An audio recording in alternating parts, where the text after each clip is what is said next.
Nearly 3 years into the war, the tide appears to be turning against Kyiv.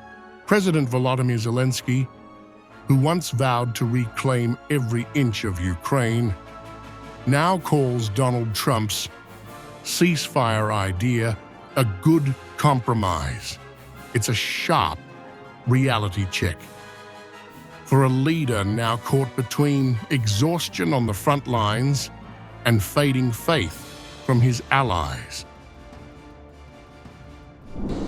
We had more than 2 hours conversation on different topics with a lot of details.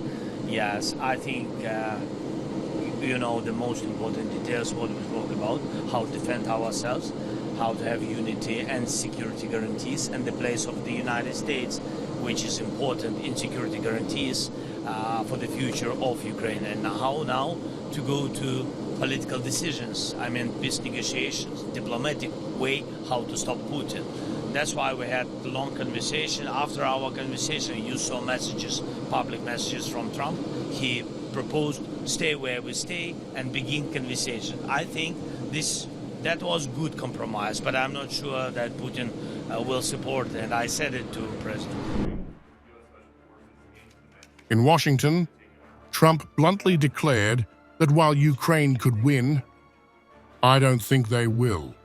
For Kyiv, it was the clearest sign yet that US patience and money are running out. The same man proposing to freeze battle lines now doubts whether Ukraine can even survive the fight. Well, they could. Territory, but now They the could still story win seems it. I a don't bit think different. they will, but they could still win it. I never said they would win it. I said they could win. Anything can happen. You know, war is a very strange thing. A lot of bad things happen, a lot of good things happen. Trump's verdict matches the battlefield map. Russia controls around 20% of Ukraine, much of Donetsk, Luhansk, Zaporizhia, and Kherson. The 1,150-kilometer front barely moves, and every kilometer costs lives and ammunition Ukraine no longer has. Speaking later in Oslo, Zelensky echoed Trump's idea of freezing the lines, calling it a good compromise, but stressed he won't trade land for peace. It was the clearest sign yet that Kyiv is preparing for diplomacy under pressure. Ukraine is ready to move toward diplomacy. We support the matter of a ceasefire. We are ready for diplomacy, but not on the condition that we must withdraw from somewhere, giving the aggressor our land, our territory. The issue is that we do not see any readiness from the Russian Federation. All those diplomatic efforts it demonstrates through phone calls or messages are merely aimed at delaying joint decisions by the United States and Europe, such as the introduction of sanctions. By pretending they are ready for diplomacy, they delay the transfer or sale of Tomahawks to Ukraine. Moscow has dismissed any notion of a quick truce. Foreign Minister Sergey Lavrov said Russia still backs the formula agreed with Trump, a long-term settlement, not a ceasefire that leads nowhere. With the Kremlin refusing to pause and the West losing interest, Kyiv stands cornered.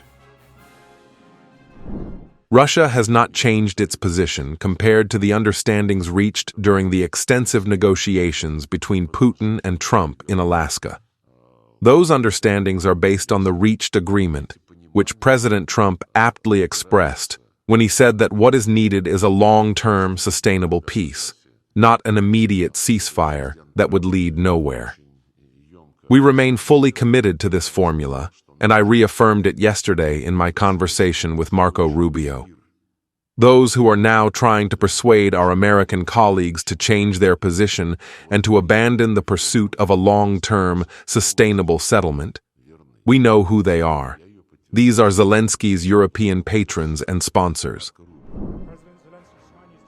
For Zelensky, this may be the moment of truth. Trump says he can't win, Russia says it won't stop, and NATO's supply lines are drying up. His acceptance of Trump's compromise sounds less like diplomacy and more like defeat management. The chickens have come home to roost. Ukraine now fights not for victory, but for survival.